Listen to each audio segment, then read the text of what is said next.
Coming up on this Tuesday edition of Daybreak, after days of searching, the ruling and main opposition parties conclude the National Archives doesn't have the original transcript of the 2007 Inter-Korean Summit. The rival parties now want the prosecution to investigate the missing documents. For the first time in more than 2 years, the operator of Japan's earthquake-ravaged Fukushima nuclear power plant admits radioactive water from the crippled facility is leaking into the Pacific Ocean. Plus, nearly 90 are dead or missing and hundreds more injured after back-to-back quakes shake China's northwestern Gansu province. Daybreak begins now.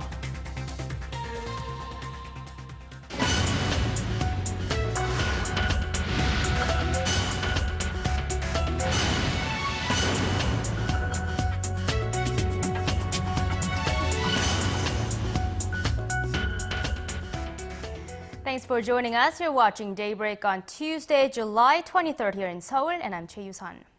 We start this morning with the ongoing hunt for the missing transcript of the 2007 summit between South Korea's late former President Roh Moo-hyun and then North Korean leader Kim Jong-il. For the fourth straight day on Monday, lawmakers from the ruling and opposition parties continued their search only to come up empty-handed. The rival parties wrangling over the late president's remarks regarding the de facto maritime border with the North is expected to escalate into a blame game between factions of former administrations. Our Oh Jin-ju has more. After 4 straight days of searching, the ruling and opposition parties have come to the conclusion that the original transcript of the 2007 Inter-Korean Summit does not exist at the National Archives of Korea. The result was reported at the National Assembly Steering Committee meeting late Monday afternoon. The ruling Saenuri Party representative Hwang Jin-ah said that they have done all they can to find the document but failed. The main opposition Democratic United Party's Woo Yoon-gun meanwhile pointed out what he called a serious inefficiency in the storage system at the National Archives of Korea and stressed that it is too early to conclude that the transcript was not transferred to the archives during the Roh Moo-hyun administration. Now, with the transcript still nowhere to be found, a fierce clash between the ruling and opposition parties is expected over which administration should be held responsible for the missing document. The Saenuri Party claims the liberal Noh administration destroyed the transcript, while the opposition has raised the possibility that the succeeding Lee Myung-bak administration got its hand on it. The DUP claims that someone during the Lee Myung-bak era broke into the computer network system used at the presidential office of Cheongwade during the Noh administration. Political experts speculate that prosecutors could open an investigation into the matter should the dispute between the parties spiral out of control. Oh Jin-ju, Arirang News. A fifth round of talks between the two Koreas on reopening the shuttered joint industrial zone in North Korea ended without agreement on Monday. There was some progress on inviting foreign companies to build factories at the Kaesong complex. Our Unification Ministry correspondent Hwang Sung-hee reports.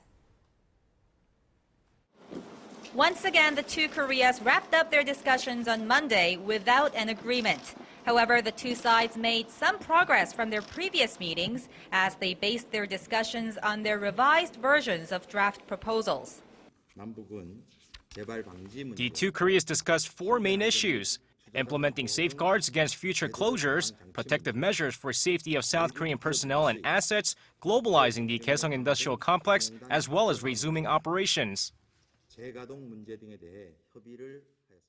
Following the meeting, the South Korean chief delegate said the two sides are the furthest apart on the issue of providing preventive measures against similar incidents from happening again.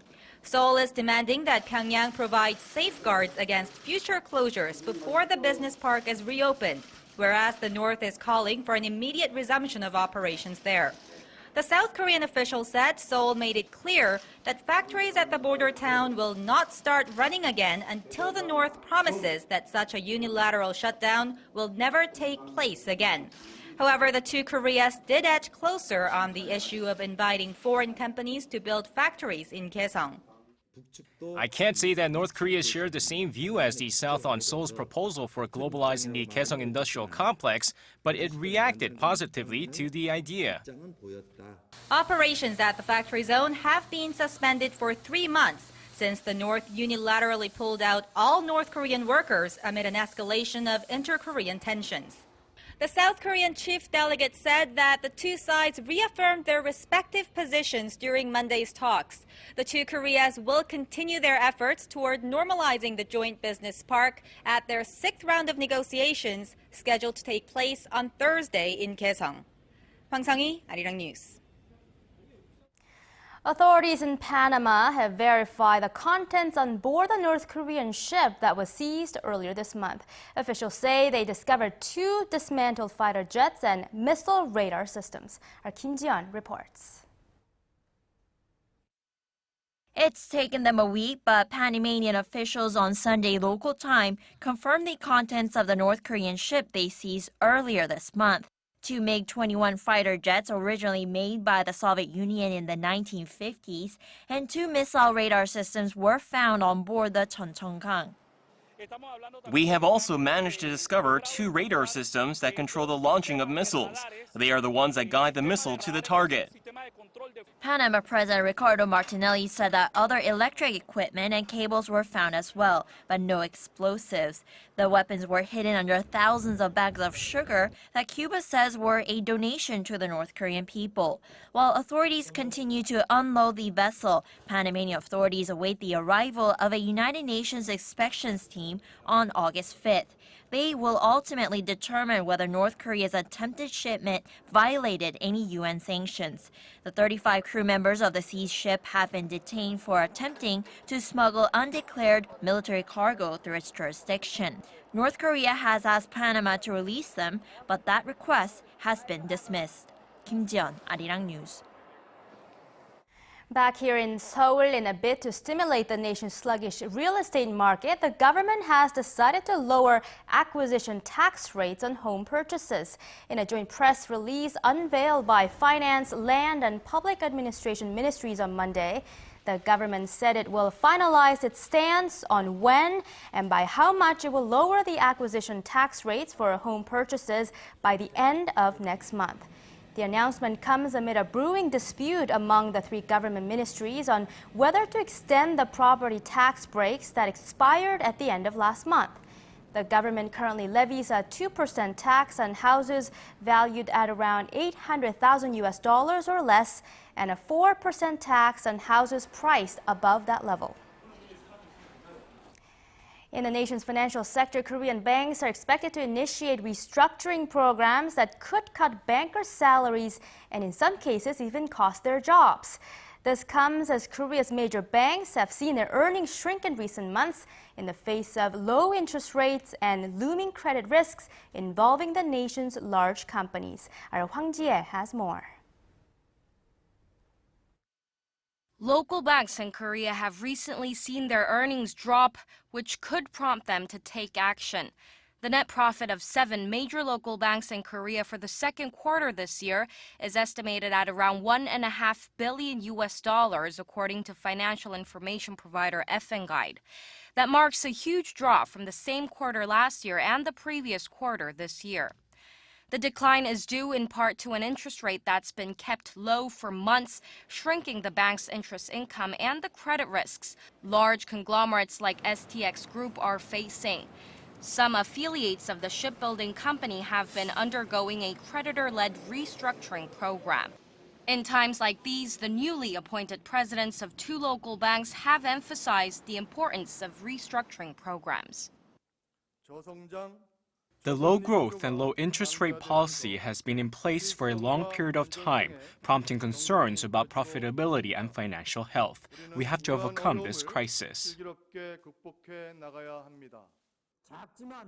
We need to become a small but strong and efficient company. This is more than empty words for us. It should be a challenge that we must overcome.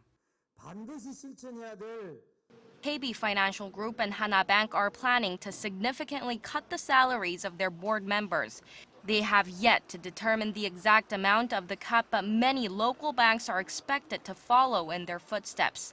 The Financial Supervisory Service has also ordered the banks to close branches that have posted losses. But if all these measures fail to help the banks improve their performance, experts say the banks may have to start cutting staff. Hwang Jie, Arirang News.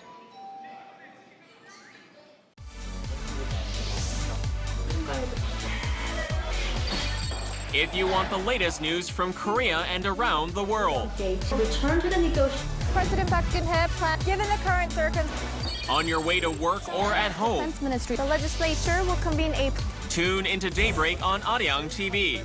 Prime Minister Shinzo Abe said Tuesday that the operator of Japan's Fukushima Daiichi nuclear power plant, TEPCO, has for the first time admitted that radioactive water is seeping into the Pacific Ocean. The operator of the plant says it found groundwater samples with elevated levels of cesium-134 earlier this month. And on Monday, a TEPCO spokesperson said the company believes this contaminated water is flowing out to the sea. But he claimed the impact to the environment is limited and that no abnormal rises in radioactive levels have been detected. TEPCO has also admitted the number of workers exposed to dangerous radiation levels is 11 times higher than previous estimates. And with Sunday's landslide election victory, Japanese Prime Minister Shinzo Abe will likely stay at the helm until at least 2016, when Japan has national elections. So from now until then, will Abe's vision bring about a right-wing movement? Our Han Da-eun looks into the implications of Abe's victory. Japanese Prime Minister Shinzo Abe has vowed economic reforms to end the stagnation that has plagued Japan for decades with his Abenomics. But many experts agree that the implications of his victory will go far beyond the domestic economy. Major foreign media outlets, including Reuters and the Washington Post, predict that Abe will use his mandate to realize the conservative agenda that has long been central to his ideology. By pushing for a revision of the post-war pacifist constitution, the Abe administration will likely attempt to build up the nation's military in the name of self-defense, while rewriting Japan's wartime history with a less apologetic tone. And this, while the risk of clashes between neighboring countries linger over unresolved territorial feuds. Abe stated on Sunday that more debate was needed on revising Article 96, which dictates the conditions for constitutional reform. But many experts say he's unlikely to abandon his drive. The far-right leader also maintains an ambiguous stance towards visiting the controversial Yasukuni shrine that honors Japanese killed during past wars. More than 1,000 enshrined there had been convicted as war criminals. However, some experts contend that Abe will focus most of his energy on fixing the economy as the Japanese people threw their support behind Abe not for his nationalistic policies, but for his efforts for an economic overhaul. They also argue that the leader himself is aware that his inflexible foreign policy could backfire. If Abe visits the Yasukuni shrine, it will have a huge impact on Japan's diplomacy and will most likely put him in a very difficult situation right after his landslide victory. Experts also add the hawkish leader has long had three personas: as a right-winger, as a pragmatist, and as an economic reformer, and they don't see him changing now. Han Da-eun, Arirang News. A powerful 6.6 magnitude earthquake, succeeded by a strong aftershock of 5.6 in magnitude, struck China's northwestern Gansu province Monday, leaving nearly 90 people dead or missing and hundreds of others injured. Officials say more than 5,000 homes were damaged and close to 400 buildings collapsed. China's state-run Xinhua news agency says the earthquake also triggered several mudslides and landslides in the region. Rescue crews have been dispatched and emergency tents and quilts have also been sent to the affected areas. Hundreds of terrorists, including senior members of al-Qaeda, have broken out of Iraq's notorious Abu Ghraib jail as their comrades launched a military-style raid to free them. A senior member of Iraq's parliament said Monday that at least 500 prisoners are escaped as a result of the attack. Suicide bombers drove cars packed with explosives into the gates of the Baghdad prison on Sunday night local time, while gunmen attacked guards with mortars and grenades.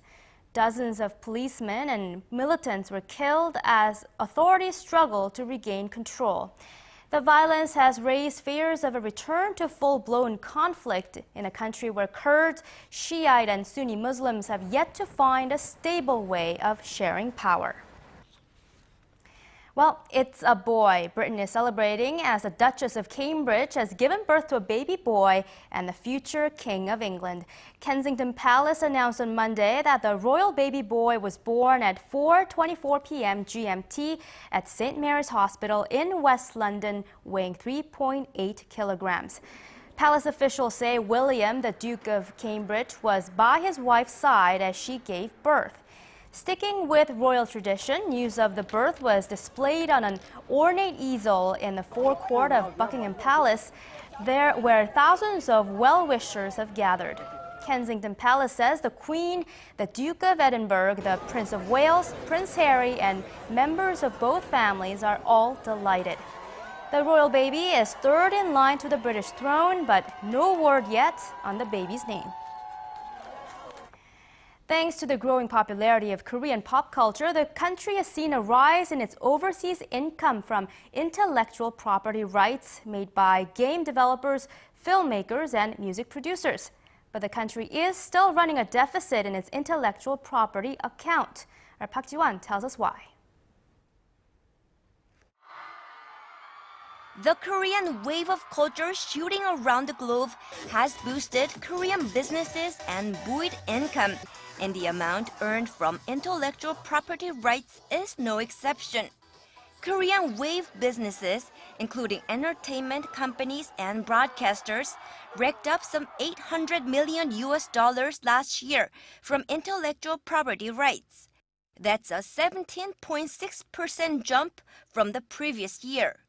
The country's overseas income from intellectual property rights is on the rise thanks to the growing popularity of pop culture content and products. Global concerts by K-pop superstars like the rapper Psy have also been a big part of the increase. When Korean performers stage concerts overseas under an exclusive contract with a U.S. entertainment agency, it's counted as overseas income from intellectual property. But overall, Korea is still running a deficit in income from intellectual property rights. Korea earned some $3.4 billion in 2012 from intellectual property rights, including $800 million from the entertainment sector. But Korea paid about $8.4 billion to foreign countries for the use of intellectual property, including fees for patents, trademarks, and copyrights. That brought Korea's intellectual property deficit to nearly $5 billion last year, more than $3 billion of which was from the electronics sector. Although Korea is an electronics powerhouse, exporting more and more smartphones and semiconductors, it still pays a variety of fees to foreign patent holders. Experts say Korea needs to develop more original technology to reduce the intellectual property deficit. Park Ji-won, Arirang News.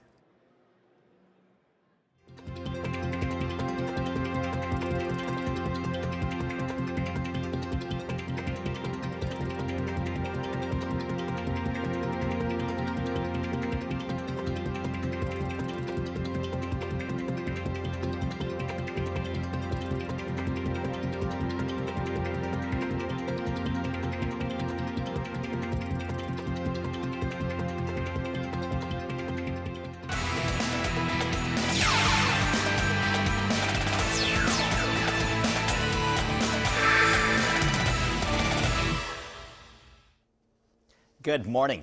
Taekwondo has been dominated by Korea in international competitions, and that's, of course, to be expected considering the sport was formed here.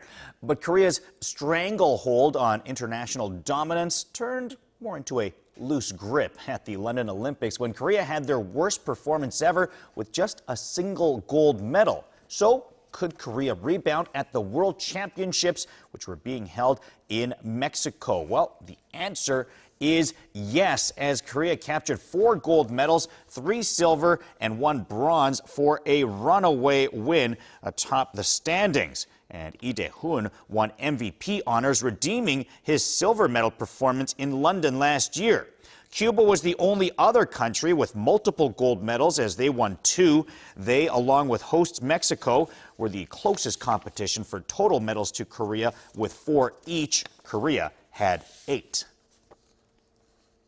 Korea may have only come away with 1 point against Australia in their first game of the East Asian Cup, but it's clear that Korea was the better team in the game. And with Korea's strength, particularly on the defensive end, Hong Myung-bo is expected to keep the same lineup in the midfield and back line for their next game against China, which is going to be tomorrow. Korea has already forgotten about the Australian game and is now focused on China and their game plan for a team that tied Japan 3-3 in their opening game.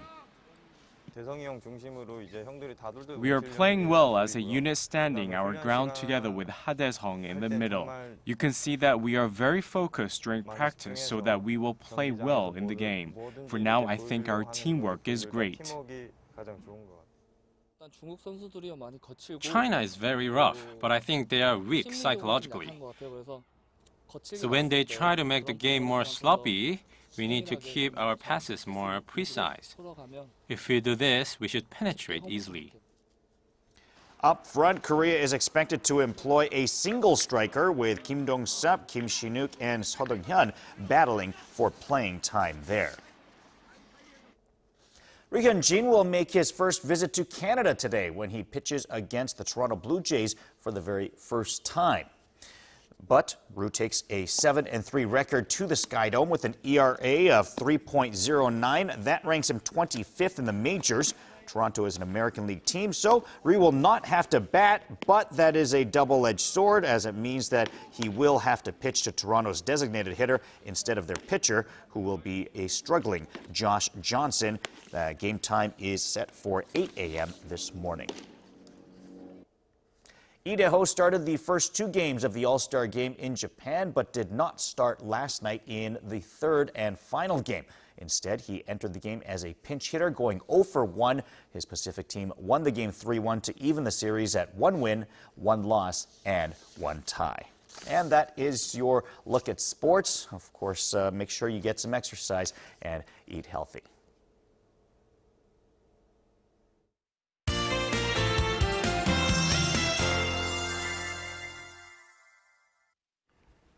Happy Tuesday morning, everyone. I'm Lee Ji-hyun with your latest weather forecast. The weather turned pleasant yesterday afternoon, tricked us into thinking that the rain was over. But monsoon front is dumping heavy downpour once again in parts of Gyeonggi and Gangwon from this morning, and light rain is falling in Seoul. Now, just like yesterday, rainfall could lead to flooding, landslides, and severe traffic conditions, so please stay safe. Now, the rain should ease up towards the afternoon, but up to 150 millimeters of more rain is ahead of us into tomorrow in parts of central regions, so certainly heavy pockets of rain is ahead of us. Now, for the southern provinces, muggy conditions will continue with chances of sporadic showers during the afternoon. But tomorrow, the monsoon front will be heading down south, so most parts of the nation will be affected by monsoon showers from early morning, but should taper off towards the midday. So we'll see rising temperatures in the central region, but lower daytime highs for southern provinces. Well, right now, the low clouds are covering up the peninsula, so we are waking up to mostly cloudy skies in most regions, and the clouds will drop some of the rain throughout the day. And the humidity level this morning will be 80% on average. So with that, let's take a closer look at today's readings. Now, the capital will start off at 24, soar and climb up to 27 degrees Celsius, that's 81 degrees Fahrenheit, while summer sizzle sticks around in Daegu at 33, while Gwangju and Busan will be peaking 30 respectively. Now let's see how other regions are looking. It looks like sunny and humid condition will continue in Jeju, while daytime highs for the rest of these three spots will be ranging from mid to upper 20s. Well, that's all for Korea, and here's the global forecast for viewers around the world.